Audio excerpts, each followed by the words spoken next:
Bakit nagagalit ang mga bansa? Bakit sila'y nagbabalak?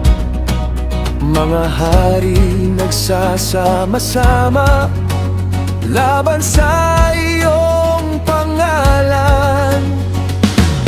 Iniisip nilang makakatakas sa iyong kapangyarihan, ngunit ikaw ay nakaluklok sa iyong banal na luklukan. Ang mundo man ay mag-ingay, hindi ka matitinag. Ang iyong paghahari magpakailanman. Ikaw ang hari sa lahat, walang makapapantay sa iyo. Ang iyong kaharian ay mananatili, ang iyong salita'y magtatagumpay. Ikaw ang hari sa lahat, ang buong lupa'y iyong hawak, kaya ang puso ko'y hindi matatapos sa iyo. Ako mangangalog.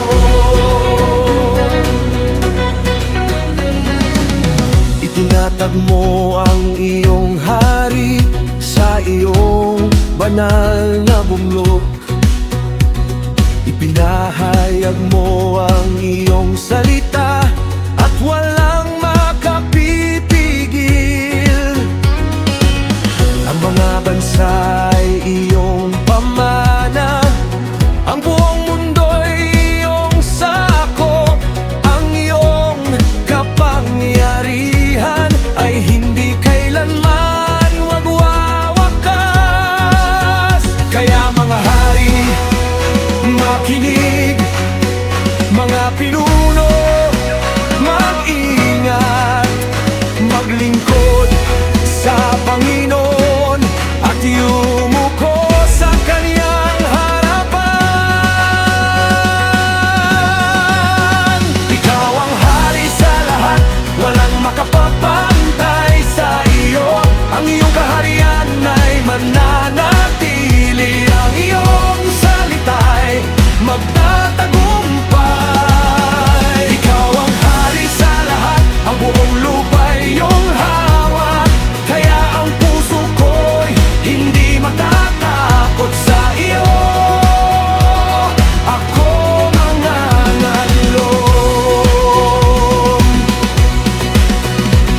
Magalak tayo ng may paggalang, manindigan sa iyong katotohanan. Hindi kami aasa sa lakas ng tao, ang aming pag-asa ay nasa iyo. Kapag ang mundo'y gumuguho, ikaw ang aming kalungan. Kapag ang lahat ay nagbabago, ikaw ay nananatiling hari. Ikaw ang hari sa lahat, walang makapapantay sa iyo. Ang iyong kaharian ay mananatili, at ang iyong pangalan ay dakila. Ikaw ang hari sa lahat, hindi kami matatakot sa gitna ng unos at kaguluhan. Sa iyo